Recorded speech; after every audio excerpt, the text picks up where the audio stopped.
Helo, a pwy chi?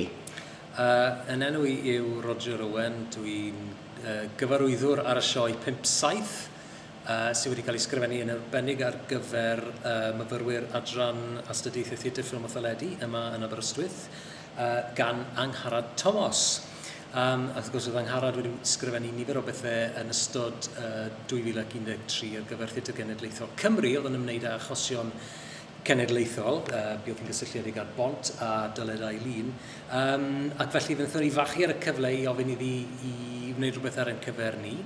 A fe nath hi benderfynu gwneud sioe oedd yn trafod rheithgor Penyberth, sef y rheithgor a fi yn dyfarnu euogrwydd, neu ddiffyg euogrwydd, Saunders Lewis, Lewis Valentine a DJ Williams ar ôl llosgi'r ysgol fomio nôl yn 1936.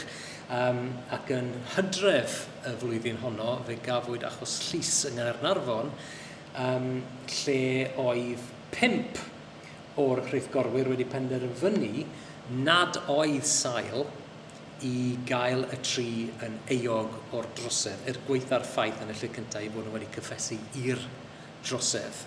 Ond wrth gwrs beth nhw'n dadle oedd nid trosedd mohono yn ôl y gyfraith foesol.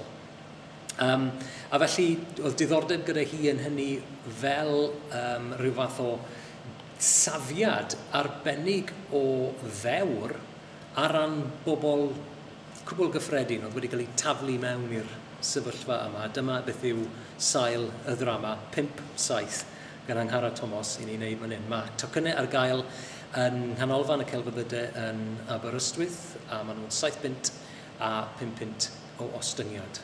Welwn I chi na rhwng yr ail a'r 5 o Ragfyr yn Studio'r Foundry adeilad Parry Williams.